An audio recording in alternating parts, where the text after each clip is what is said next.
I'm Sterling Nash, 42 years old, and I've been an IT systems architect at Caliber Technologies for over 15 years. My role focuses on designing secure, scalable network infrastructures that keep critical business operations running smoothly for one of the Fortune 500's leading firms. Over the years, I've developed a reputation for methodical planning and precision execution, qualities essential for maintaining the integrity of complex systems that handle millions in annual revenue. But nothing in my professional life could have prepared me for the personal crisis that hit my family and me just months ago. When Rachel, my wife of 12 years, received a diagnosis for a rare, life-threatening illness, the world as I knew it narrowed down to one urgent mission: saving her life.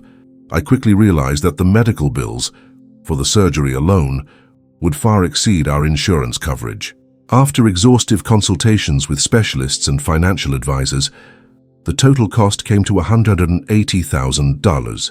This was a daunting figure, especially given our existing financial commitments and the fact that Rachel's condition required immediate intervention. I made the decision to liquidate nearly everything we owned to cover the surgery costs. That meant selling our house, the very place where we'd built our lives and raised hopes for the future, and our reliable truck, essential for daily logistics. Alongside these major assets, I drained our savings account, which held about $120,000. Combined, these steps raised over $350,000 in liquid capital. All these funds were meticulously documented as proceeds to cover Rachel's medical expenses. I collaborated closely with Ethan Cole, our trusted financial advisor, to ensure every transaction was legally and financially above board. Every wire transfer, sale contract, and bank statement was logged and stored for reference. Rachel's surgery was a complex procedure involving multiple specialists and cutting-edge technology. The hospital invoices alone ran into tens of thousands of dollars, with detailed line items specifying surgical fees, ICU stays, anesthesia, and post-operative care. I kept every receipt, every medical report, and every correspondence with insurance adjusters. The surgery was successful. Rachel's recovery was steady, and against the odds, hopeful. I thought that was the beginning of our new chapter. Then, just 10 days after Rachel left the hospital, she filed for divorce. The timing was as cold as it was calculated. She demanded half of what remained from our liquidated assets, about $50,000, and sought spousal support.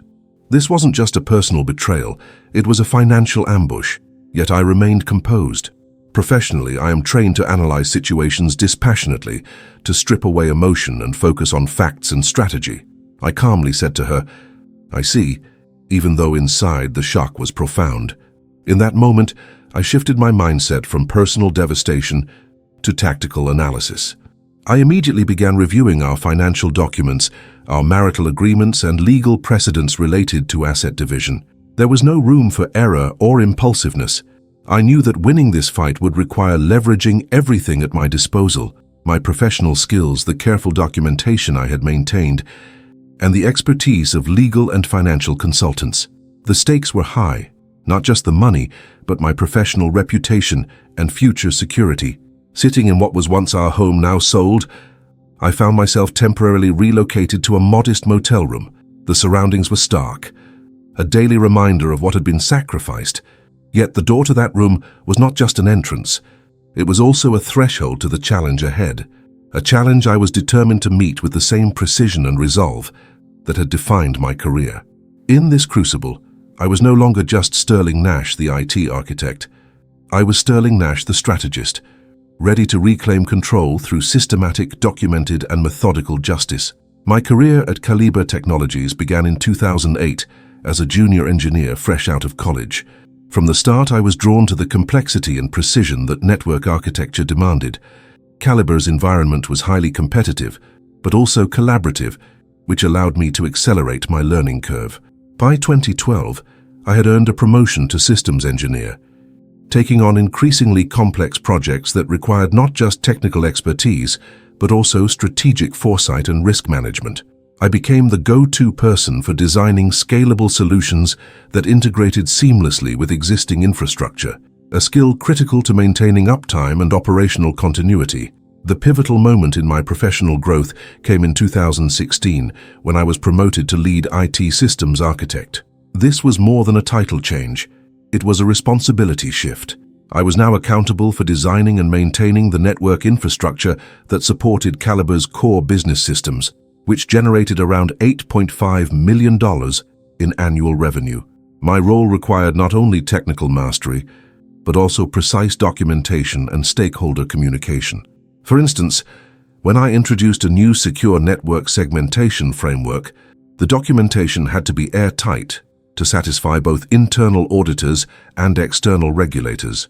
This meant creating detailed project plans, implementation guides, and post-deployment monitoring protocols, all stored and version-controlled in secure repositories.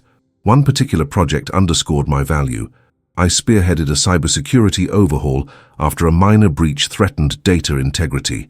By methodically analyzing logs, tracing vulnerabilities, and implementing multi-layered defenses, we improved system uptime by 30% without disrupting business operations.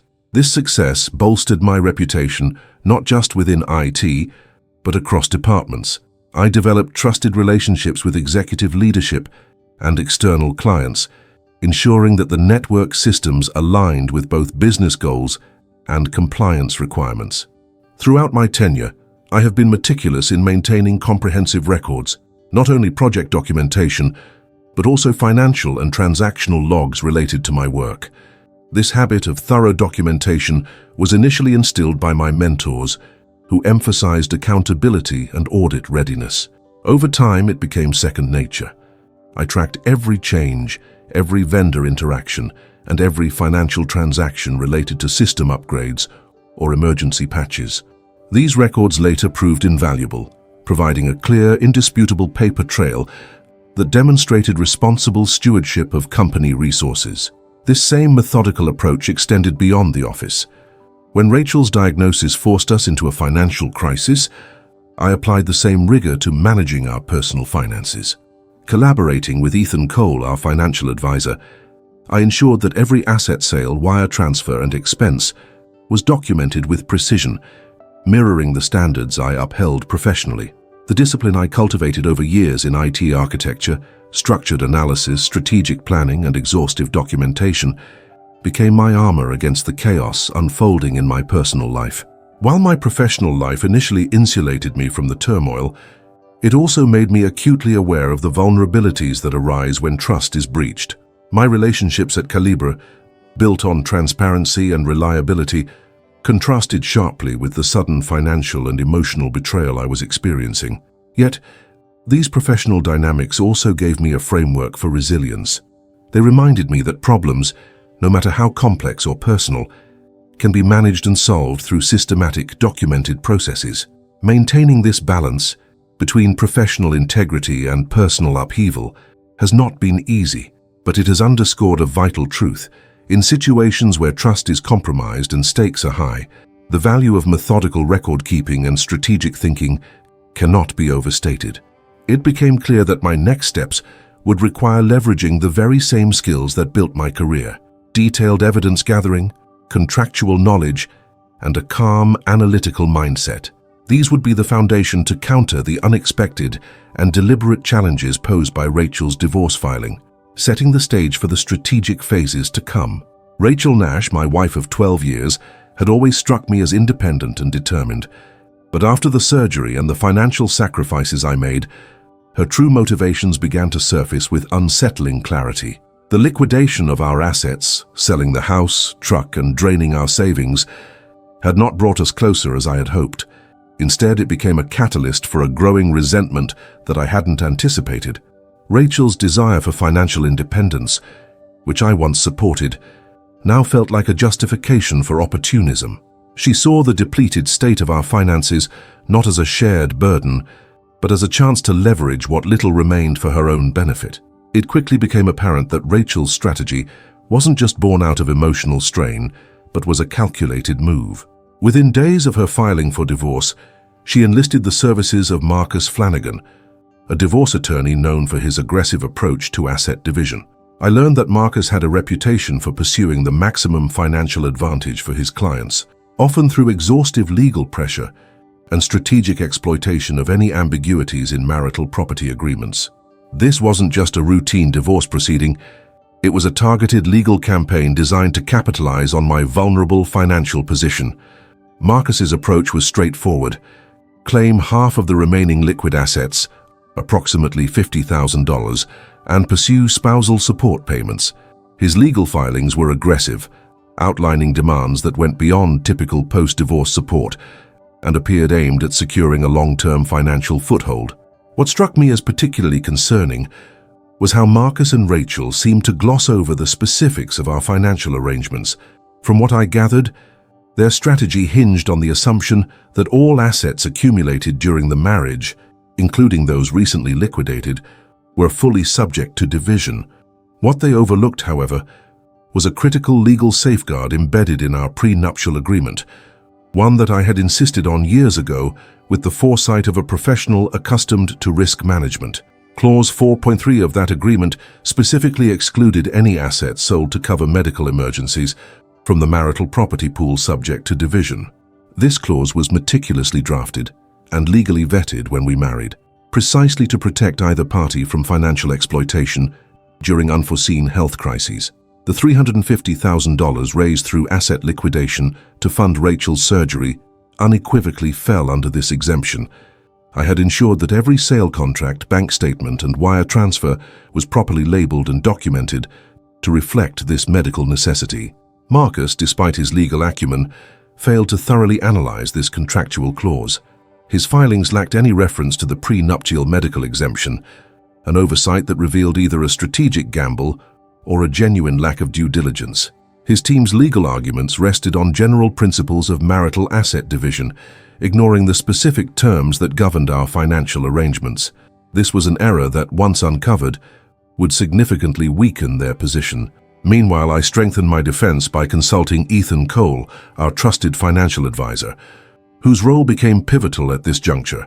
Ethan meticulously reviewed all financial documents, including the sequence of asset sales, hospital invoices, insurance reimbursements, and bank statements. His detailed audits validated that the funds generated were exclusively allocated for Rachel's medical expenses and that the remaining liquid assets were accurately accounted for.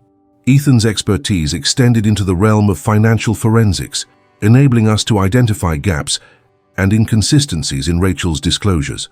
One significant discovery was that Rachel had failed to disclose several personal accounts and assets, information that would later prove crucial. Ethan's cross-referencing of bank records against the divorce petition exposed these omissions, highlighting potential breaches of disclosure requirements. This gave us an additional leverage point. Not only was the medical expense clause clear and documented, but Rachel's lack of transparency introduced legal vulnerabilities. Understanding these dynamics, I realized the forthcoming battle would be as much about legal precision as it would be about strategic positioning. This was not merely a contest over money, but a test of professional rigor, leveraging contractual knowledge, exacting financial documentation, and the strategic use of expert testimony.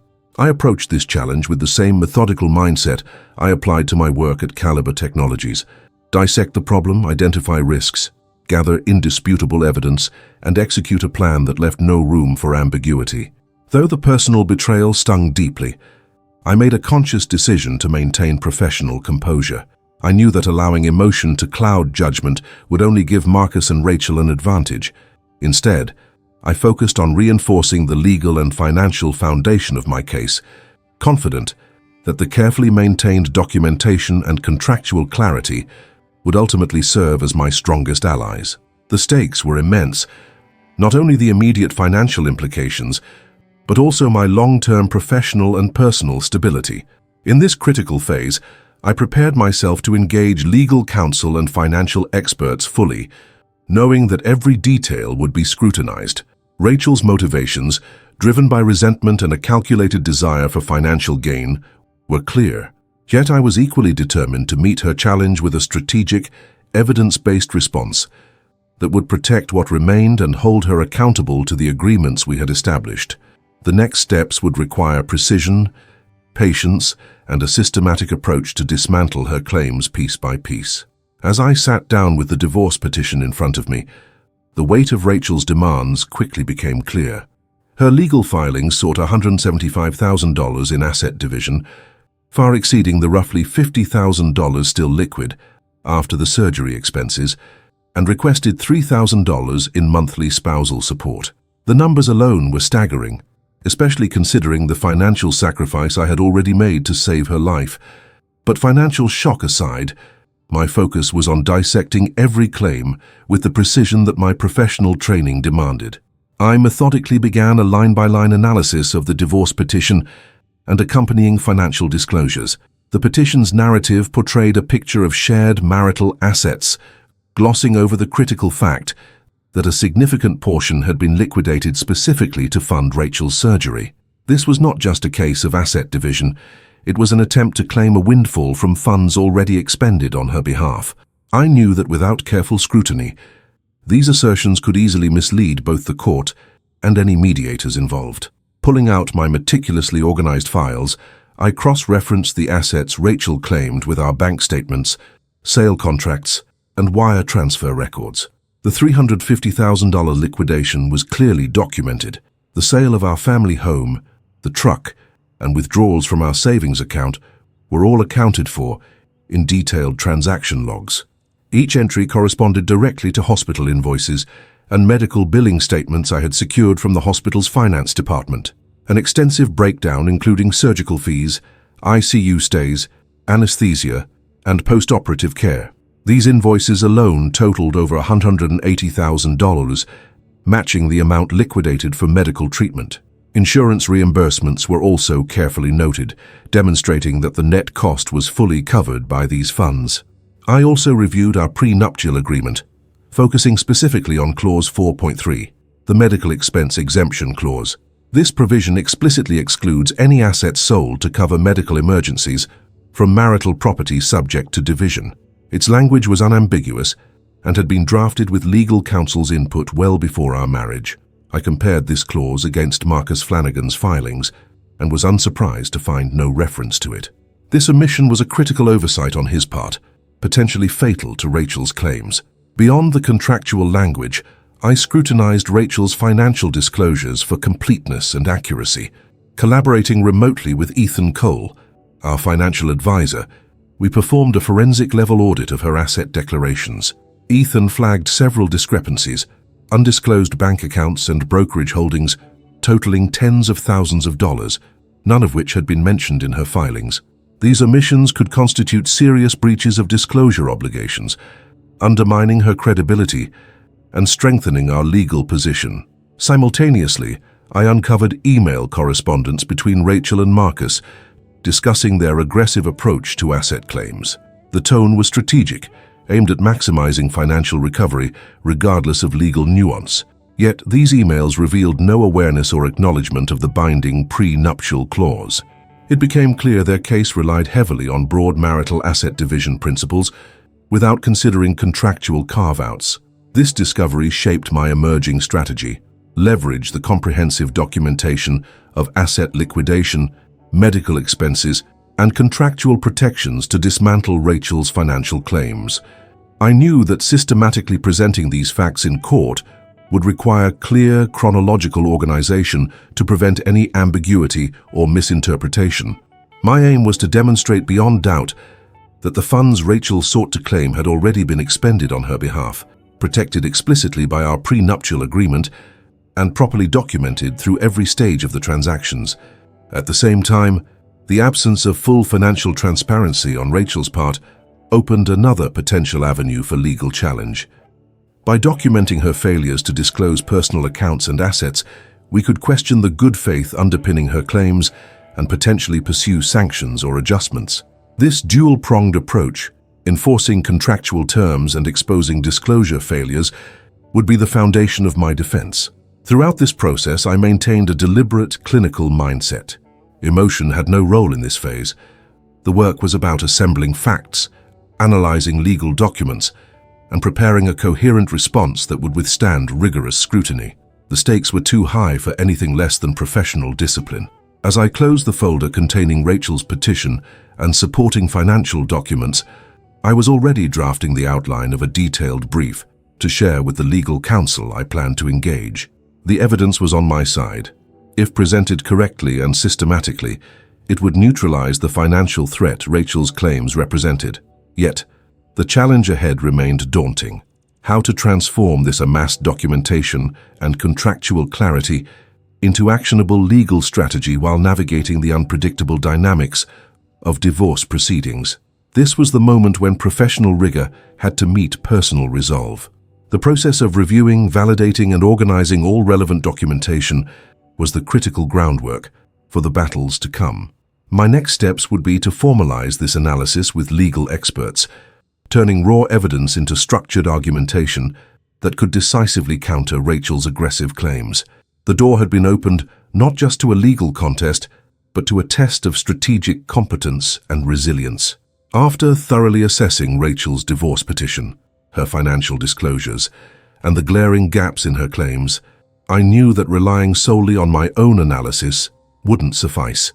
I needed expert legal representation, someone who could anticipate Marcus Flanagan's aggressive tactics and counter them effectively. Ethan Cole, who had been instrumental in auditing the financials, recommended a reputable divorce attorney known for both integrity and a strategic mindset, one who had a track record of success against challenging adversaries in family law disputes. I promptly scheduled a consultation with this firm, positioning myself to build a robust defense grounded in precision and comprehensive evidence. From the outset, the attorney and I agreed on a critical principle. Every claim and counterclaim had to be supported by chronological, verifiable documentation. We began by systematically organizing all financial records related to the asset liquidation and medical expenses. This meant compiling sale contracts for the house and truck, bank statements showing the transfer of funds, wire transfer confirmations, and detailed invoices from the hospital. Each document was catalogued with metadata, dates, amounts, transaction IDs, to enable rapid retrieval and cross-referencing. It was essential that nothing be left to interpretation or assumption. I instructed my team to create a comprehensive timeline, starting from the date of Rachel's diagnosis, moving through consultations with specialists, the decision to liquidate assets, all the way to her surgery and subsequent recovery.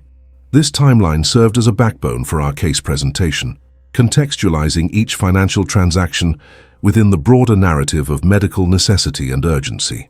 Recognizing the importance of redundancy in documentation, I secured multiple backups, digital copies stored in encrypted cloud vaults, physical copies organized in locked binders, and even notarized affidavits confirming the authenticity of key documents. This layered approach was deliberate. It would prevent any challenge to the integrity or completeness of our evidence and demonstrate an impeccable chain of custody for all records.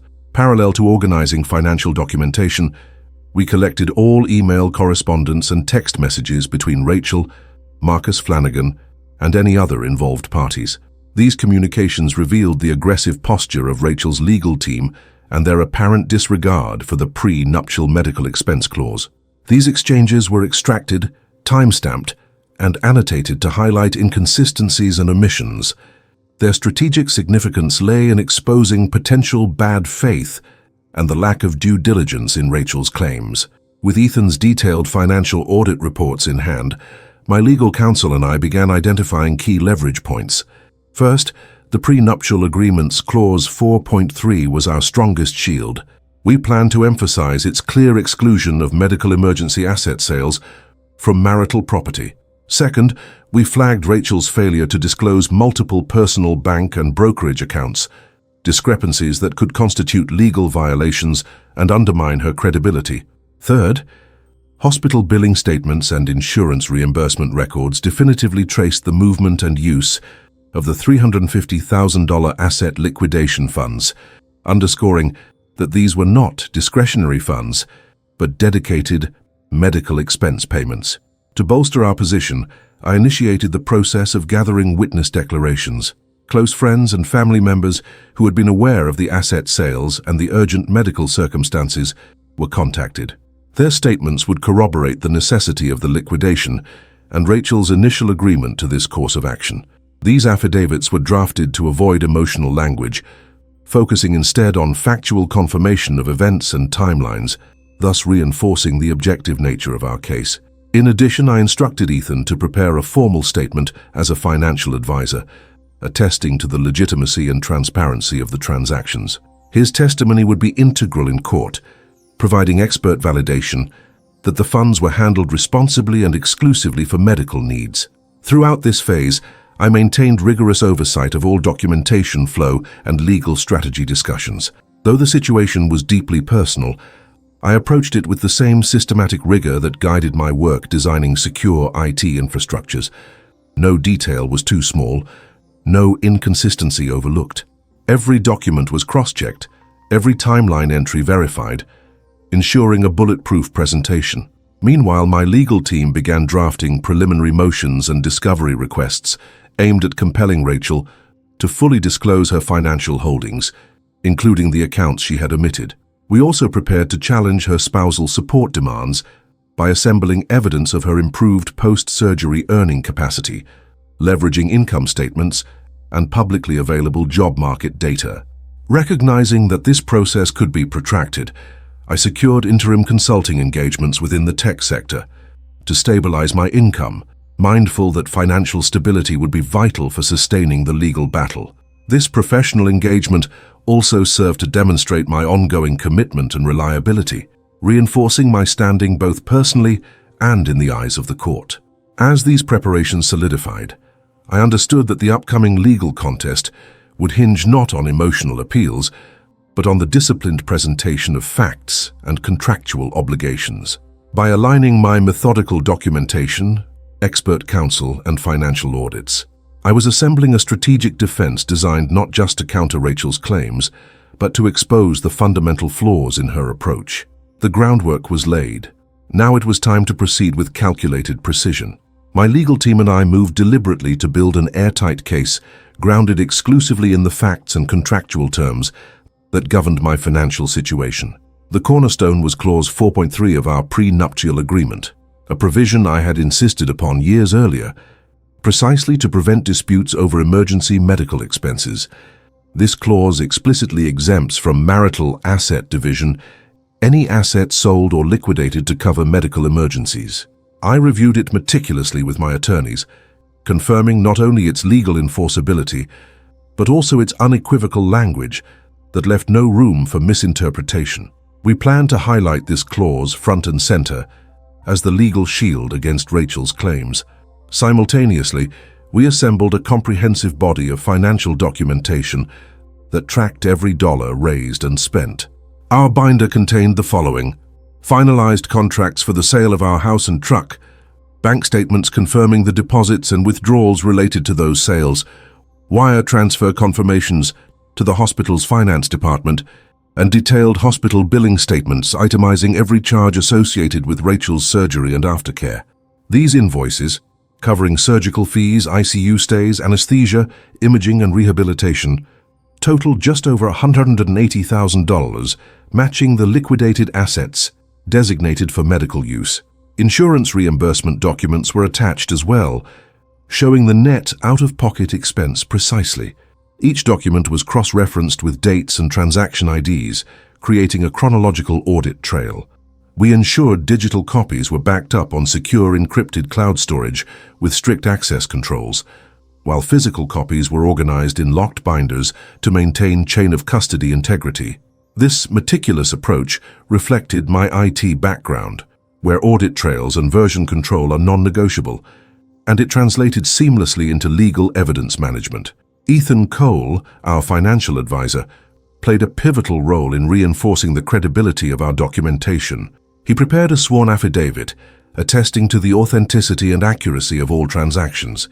His report confirmed that the funds generated from asset liquidation were exclusively allocated to cover Rachel's medical expenses, and that the accounting records were transparent and consistent with accepted financial practices. Ethan's expertise in forensic financial analysis also helped expose weaknesses in Rachel's disclosures, specifically her failure to declare several personal bank and brokerage accounts. This omission not only violated disclosure rules, but also added leverage to our position.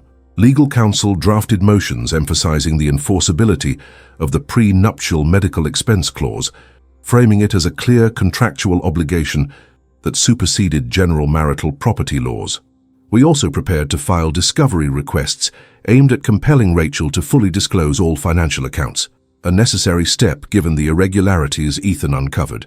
These motions were carefully crafted to comply with family law statutes, avoiding any procedural missteps that could jeopardize our position. Parallel to financial evidence collection, we compiled all relevant correspondence, emails and texts between Rachel, Marcus Flanagan, and other involved parties.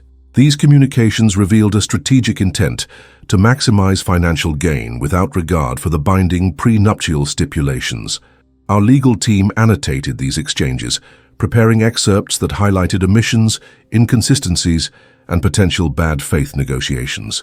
This evidence would prove critical to challenge the credibility of Rachel's claims in court.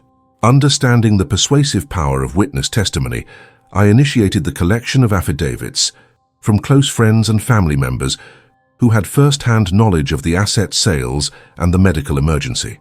These statements were strictly factual, detailing dates, observed events, and the mutual understanding that the liquidation was an urgent, medically necessary action agreed upon by both parties at the time. Their objective corroboration would reinforce the narrative that the asset liquidation was neither arbitrary nor a disguised financial ploy. Additionally, we gathered income and employment records reflecting Rachel's increased post-surgery earning capacity. These documents were integral to challenging her spousal support claims, which seemed inconsistent with her renewed ability to generate income. Our strategy included preparing expert testimony and income analyses to present in court, thereby contextualizing spousal support within a realistic financial framework. Throughout this phase, I maintained direct oversight of all activities, reviewing draft pleadings, verifying document authenticity, and coordinating between legal and financial experts. Though emotionally taxing, I approached each task with the disciplined rigor that had defined my professional career. Precision in documentation and clarity in legal argument would be the twin pillars supporting my defense. Meanwhile, recognizing the potential length of divorce proceedings, I secured short-term consulting contracts within the tech sector to stabilize my income. This not only ensured financial resilience, but also demonstrated to the court my commitment to professional responsibility and ongoing employment stability. By systematically assembling this robust portfolio of evidence, expert testimony, contractual clarity, and corroborative witness statements, I was positioning myself to confront Rachel's aggressive claims with undeniable factual authority. The foundation was set to convert these comprehensive materials into a compelling legal strategy, one that left no ambiguity or room for exploitation. The next step would be to translate this groundwork into formal legal motions and motions to compel disclosure, thereby exerting controlled pressure on the opposition and setting the stage for favorable court rulings. After weeks of preparation, my legal team and I formally initiated the next phase of the process by filing a comprehensive motion to dismiss Rachel's asset claims linked to the liquidation of our house, truck, and savings. The funds specifically earmarked and documented as medical expense coverage under the binding prenuptial agreement. This motion was carefully structured to emphasize Clause 4.3, which explicitly excludes any assets sold for medical emergencies from the divisible marital estate. The motion included detailed exhibits, sale contracts for the house and truck, bank statements tracing the flow of funds, and the full set of hospital invoices totaling $180,000. Every figure was cross-checked and footnoted with transaction IDs and dates, presenting an airtight chronological trail, validating that none of these assets should factor into property division. Simultaneously, we served discovery requests demanding full financial disclosure from Rachel, specifically targeting several discrepancies Ethan Cole identified in her filings. These requests sought bank statements, brokerage account details, and records of all assets not previously declared. We requested explanations for the omission of a $45,000 brokerage account and other personal holdings that appeared to be deliberately concealed. The motion also notified the court of Rachel's potential non-compliance with disclosure obligations, an issue we flagged to ensure judicial scrutiny. The language was precise but firm, stressing the importance of transparency for equitable adjudication. To safeguard the integrity of the case, we established strict document management protocols. All evidence was digitized, encrypted, and backed up in multiple secure locations. We maintained a master index of exhibits accessible to the legal team for rapid reference during hearings. I personally oversaw this archival process, ensuring every page was indexed with metadata tags, date, source, and relevance to facilitate quick retrieval. This level of organization mirrored the project management systems I implemented professionally for complex IT infrastructures, ensuring no detail was overlooked or misplaced. Meanwhile, I kept a steady professional demeanor, promptly responding to any legal inquiries or procedural communications. This composure was important, not just for the court record, but also for maintaining my own strategic clarity. I understood that any misstep could weaken the case or prolong proceedings unnecessarily. Parallel to the ongoing legal preparations, I secured a short-term consulting contract with a reputable technology firm.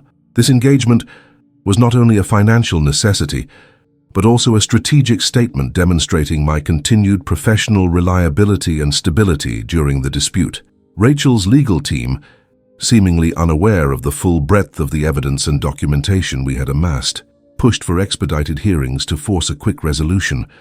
However, my attorneys advised against any rushed process, emphasizing that patience and thoroughness would strengthen our position.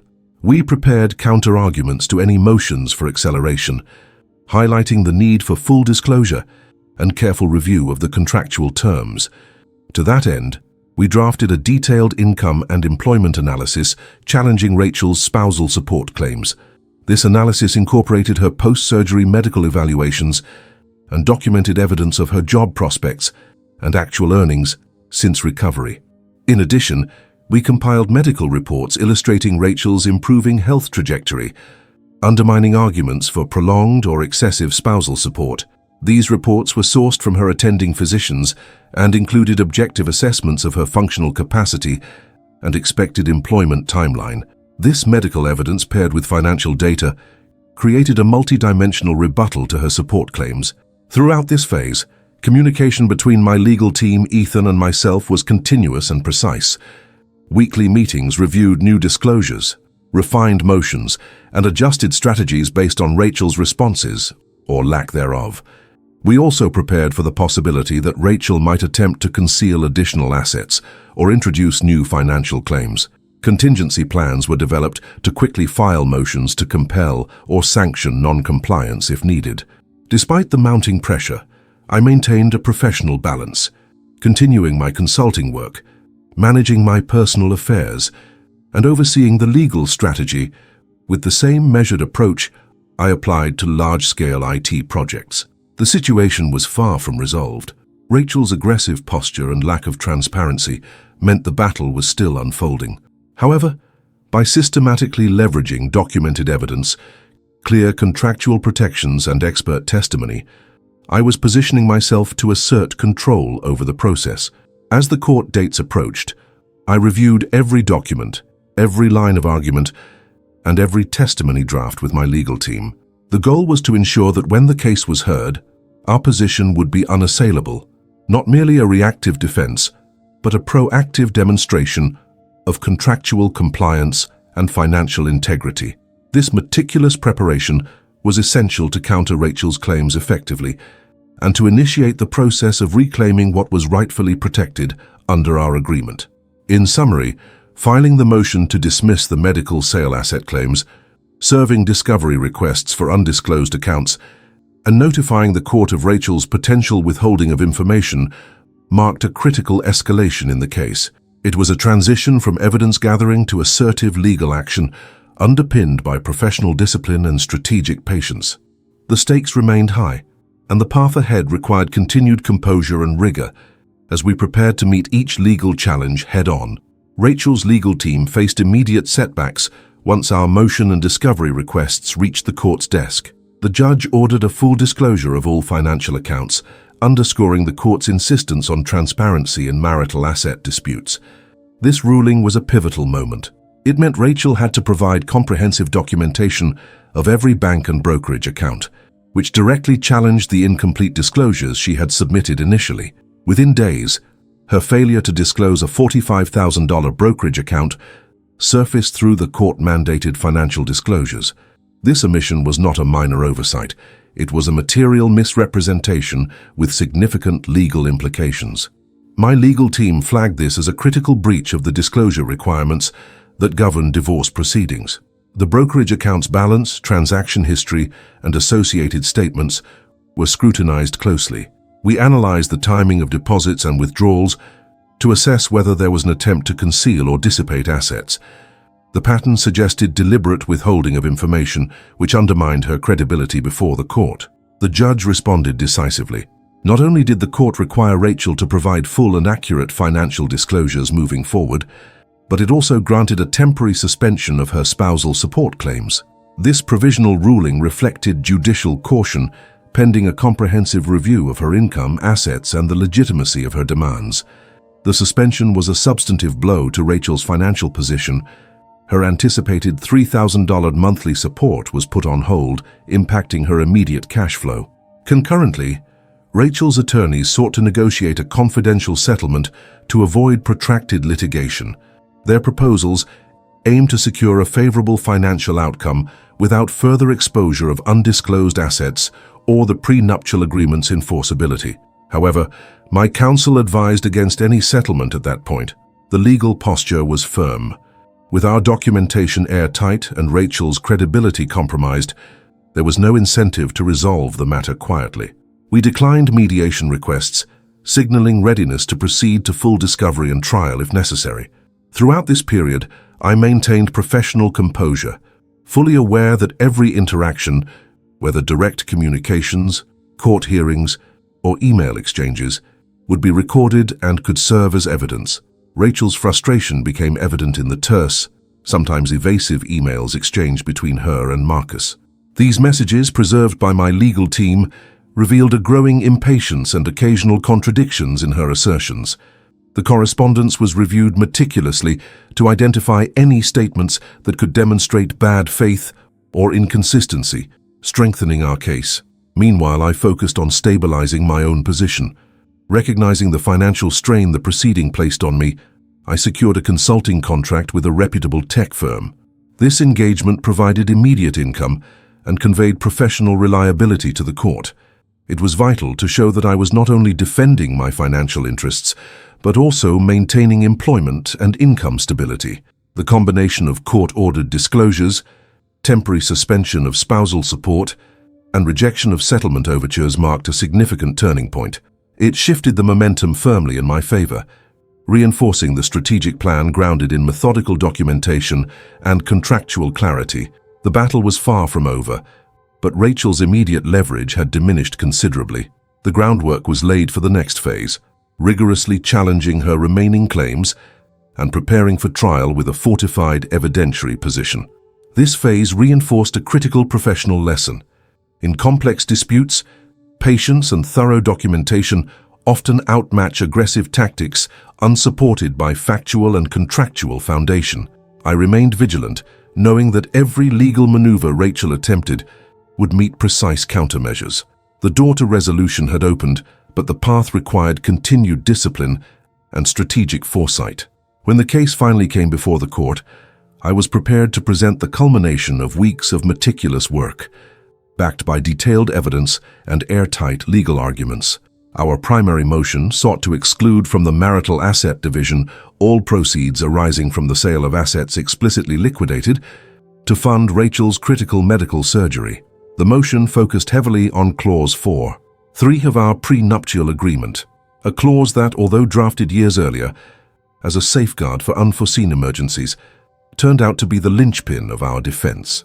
It explicitly exempted any assets sold for medical emergencies from being classified as marital property subject to division.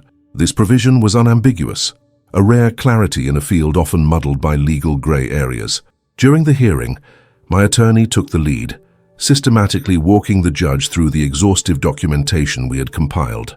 The sale contracts for our house and truck were presented first, accompanied by notarized copies and dated signatures, establishing the legitimacy and timing of the asset liquidation.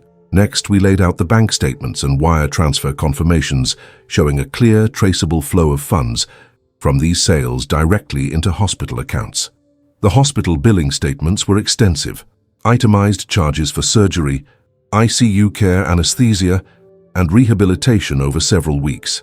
These invoices, totaling just over $180,000, corresponded exactly with the funds generated from asset sales, leaving no room for doubt that the liquidation was solely for medical expenses. The judge appeared to appreciate the clarity and precision of the evidence. Our argument that the prenuptial clause superseded general statutory marital property laws was reinforced by the explicit language and the consistency of the documentation. It wasn't an abstract claim. It was backed by a detailed chronological audit trail corroborated by hospital finance reports and independent financial audits. The court granted the motion, effectively removing the $350,000 liquidation proceeds from the divisible marital estate. But the ruling did more than just uphold our motion. It compelled Rachel to amend her financial disclosures under oath. The judge ordered her to provide a full, transparent accounting of all assets and accounts, including any that had previously been omitted. This judicial directive was critical, as prior to this, Rachel's filings had glaring omissions uncovered during our forensic financial review. Among these was a previously undisclosed brokerage account with a balance exceeding $45,000.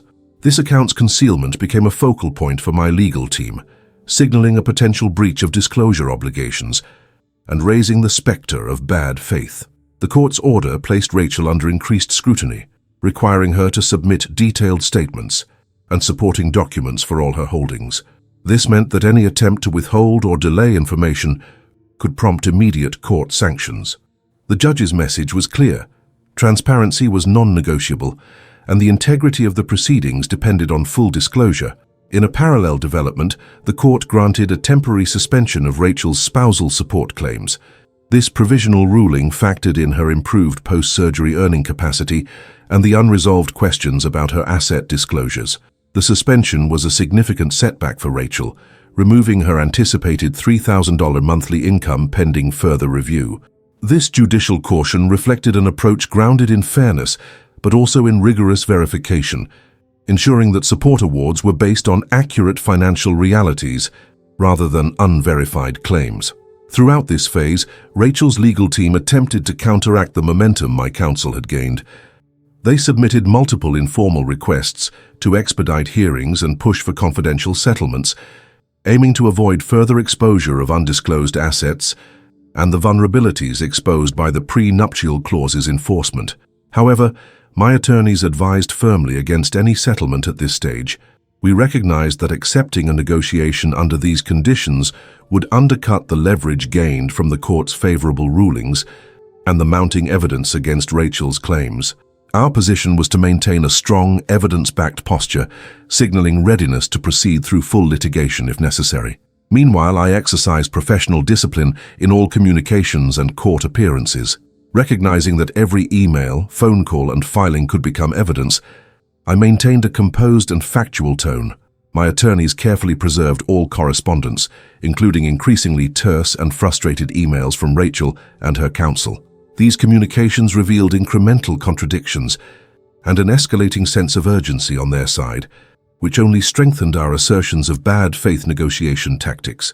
On the personal front, I continued to stabilize my situation by securing a consulting contract with a reputable technology firm. This engagement provided steady income and demonstrated to the court my commitment to maintaining professional responsibility despite ongoing personal challenges. It was important to present myself not just as a litigant, but as a reliable, productive professional who managed adversity with integrity. This phase marked a decisive shift. The court's rulings and discovery orders diminished Rachel's immediate financial leverage and exposed her legal vulnerabilities. Our strategy of leveraging contractual clarity, rigorous documentation, and forensic financial analysis had begun to systematically dismantle her claims. The momentum was ours, but the case was far from over. We were now preparing to rigorously challenge the remaining spousal support demands and any new claims Rachel might advance, armed with robust evidence and a clear legal mandate. The lesson was clear. In complex disputes, comprehensive preparation and strategic patience often outmatch aggressive but poorly substantiated tactics. I remained vigilant, knowing that the battle required continued precision and resilience. The legal landscape was now firmly tilted toward enforcing transparency and contractual obligations, setting the stage for the next phase of this professional and personal contest. Rachel's financial position began to unravel rapidly once the court intervened decisively. Shortly after the judge ordered full disclosure of all financial accounts, my legal team uncovered that she had been withholding critical information, most notably a $45,000 brokerage account that had never appeared in her initial filings. This wasn't a mere clerical oversight. The timing and intentional non-disclosure pointed strongly to a strategic attempt to shield assets from the division process. When the brokerage statement surfaced, we conducted a detailed forensic review, analyzing transaction histories, dates of deposits and withdrawals, and account activity patterns. The evidence suggested deliberate concealment, a serious violation of disclosure obligations under family law. The court responded swiftly to these findings. Recognizing the severity of Rachel's non-disclosure, the judge imposed sanctions totaling $18,000 against her for legal fees and costs related to the discovery violations. More importantly, the brokerage accounts and any associated assets were immediately frozen pending further investigation. This freezing order drastically limited her access to funds, significantly impairing her liquidity and financial maneuverability during ongoing divorce proceedings. The court's firm stance sent a clear message that transparency and full disclosure were non-negotiable pillars of equitable divorce litigation. Parallel to these developments, the judge issued a temporary suspension of Rachel's spousal support claims. Given her improving medical condition and increasing capacity to generate income, coupled with the irregularities now evident in her financial disclosures, the court ruled prudently to pause any support payments until a comprehensive income and asset evaluation could be completed. This suspension was a critical financial setback for Rachel, effectively removing the anticipated $3,000 monthly income she had claimed as part of her ongoing support demands. Throughout this period, Rachel's legal team scrambled to negotiate a confidential settlement with my counsel. Their proposals aimed to secure a financial outcome favorable to Rachel while avoiding the protracted litigation that would expose her non-disclosures and the binding pre-nuptial clauses protecting the medical liquidation assets. However, my attorneys advised against any settlement, emphasizing that our position was both legally strong and strategically advantageous. Accepting a settlement at this juncture would have diminished the leverage we had gained through court rulings and the exposure of Rachel's questionable financial conduct. We communicated this position clearly and professionally to the opposing counsel, signaling a readiness to proceed to trial if necessary. Meanwhile, I maintained strict professional composure throughout all proceedings and communications.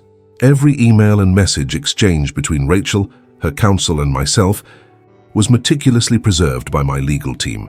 These correspondences, increasingly terse and frustrated on her side, revealed contradictions and evasive maneuvers that further undermined her credibility. We flagged these communications as evidence of bad faith negotiation tactics, intending to use them strategically to reinforce our case. On a personal and professional level, I focused on stabilizing my circumstances amid the unfolding legal battle.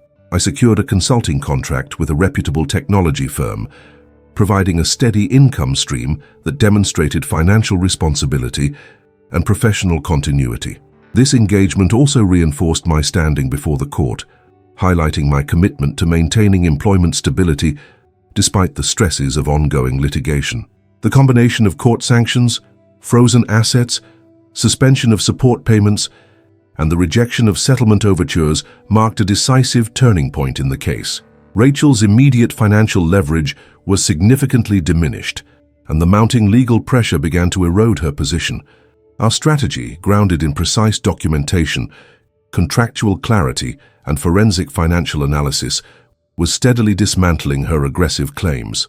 However, the situation remained far from resolved. Although Rachel's financial position was weakened, the divorce proceedings had extended timelines and potential for further legal challenges. The case was transitioning into a phase of sustained legal combat, with each side preparing to present detailed arguments and evidence in court.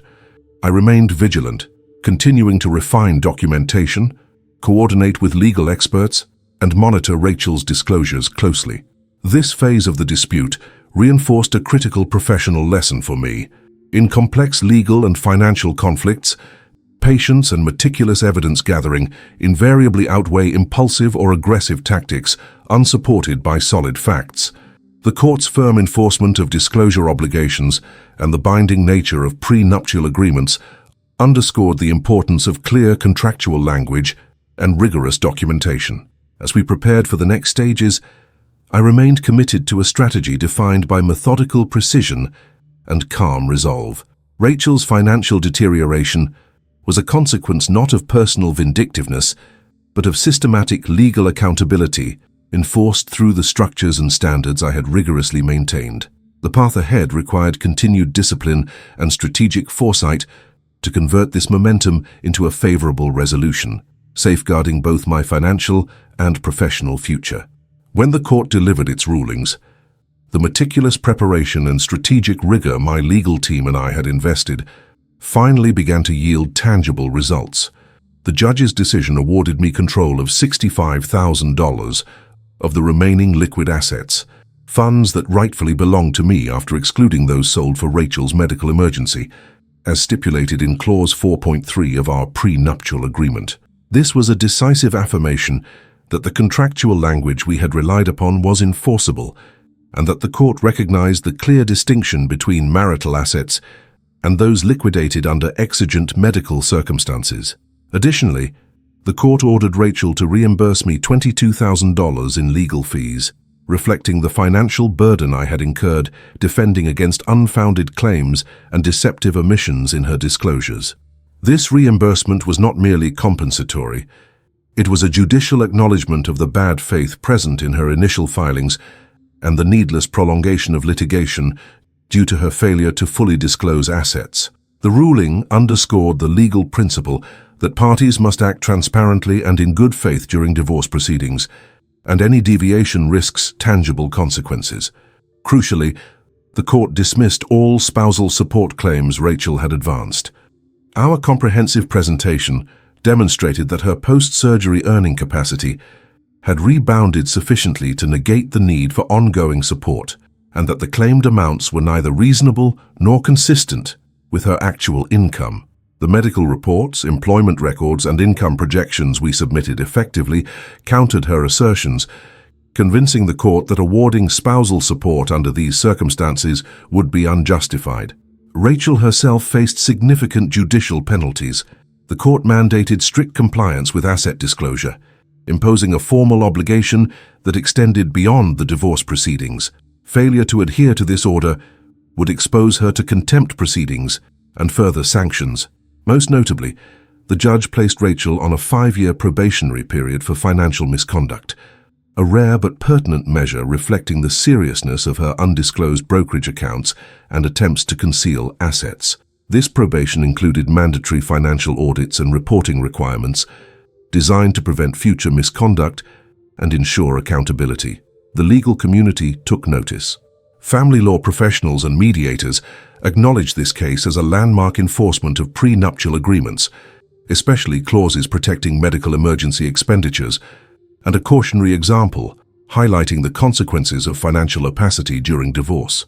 Several law firms requested anonymized case studies to examine the strategic use of comprehensive documentation and forensic financial analysis in countering aggressive asset claims. This recognition validated the methodical approach my team employed, showcasing how rigorous evidence management and contractual expertise could decisively shift outcomes. On the professional front, these outcomes directly bolstered my career trajectory. I secured a new position with a reputable cybersecurity consultancy, negotiating a signing bonus of $20,000 and equity participation in a promising startup focused on cloud security solutions. This transition not only stabilized my financial footing after the ordeal, but also represented a step forward in my field. Leveraging both my technical expertise and the enhanced professional reputation I earned, through demonstrating integrity and resilience under pressure. The ruling also reaffirmed the long-term value of clear contractual language and diligent record-keeping. It demonstrated that strategic foresight, investing early effort in precise agreements and maintaining exhaustive documentation could withstand even aggressive legal challenges aimed at exploiting personal vulnerabilities. The case became a reference point in seminars and industry conferences, discussing best practices in financial risk management, contract enforcement, and ethical professional conduct. While this phase marked a major victory in the legal battle, the process also underscored the ongoing nature of complex divorce litigation involving financial disputes, compliance monitoring, enforcement of probationary conditions, and potential appeals remained active considerations. My legal team and I continued to monitor court orders and financial disclosures proactively, prepared to respond to any attempts at non-compliance or renewed claims. The professional and personal challenge pressed onward, demanding sustained vigilance. Reflecting on this stage, the outcome was a testament to systematic, strategic action grounded in professionalism rather than reactionary emotion. The intersection of contractual clarity, forensic financial expertise, and disciplined legal advocacy created a formidable defense against exploitation. These rulings not only restored a measure of financial security, but also enhanced my standing within both the legal and professional communities. The groundwork laid here set the stage for the final phases of this multifaceted challenge, where continued strategic navigation would be essential to secure lasting resolution. Today I am Sterling Nash, a leading cybersecurity consultant who has just transitioned into a new phase of my career with a 25% salary increase and equity stakes in a promising tech startup specializing in cloud security solutions. This advancement was not handed to me lightly. It is the outcome of disciplined resilience, professional integrity, and a strategic approach that transcended the deeply personal challenges I faced throughout the ordeal with Rachel.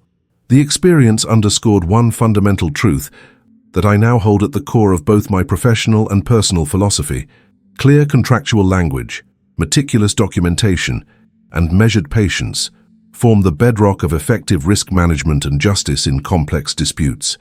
Looking back, the journey was far more than a legal battle. It was a real-world test of the principles I have applied to my work, designing secure and scalable IT infrastructures for over 15 years. Just as a robust network requires precise protocols, thorough documentation, and constant monitoring to prevent breaches, so too did my personal and financial life require the same rigorous standards.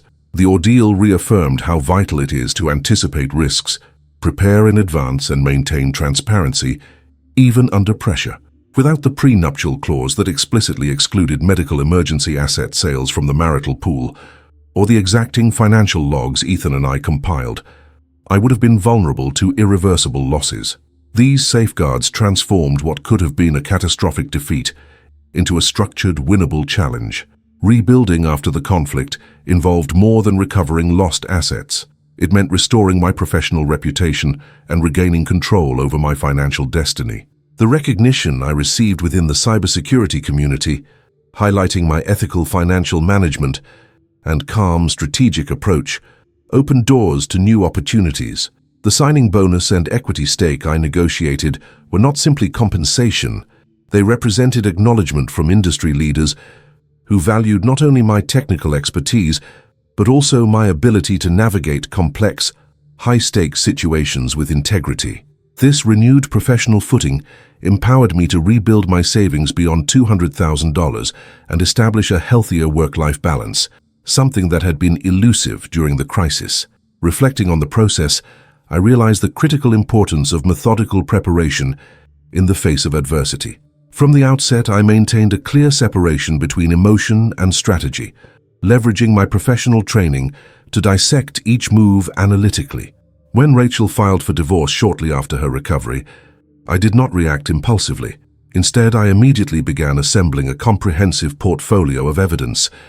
This included every transaction related to the asset liquidation, hospital invoices detailed down to the line items, and the legally binding prenuptial agreement clauses. By doing so, I created an indisputable narrative supported by chronological and factual documentation that left no room for manipulation or ambiguity. Moreover, the engagement of expert counsel and a trusted financial advisor was instrumental. Ethan Cole's forensic audits and testimony provided the financial transparency necessary to expose Rachel's undisclosed assets and bolster our position. My legal team's rigor in drafting motions, serving discovery requests and enforcing compliance reinforced the message that the court would not tolerate obfuscation or bad faith.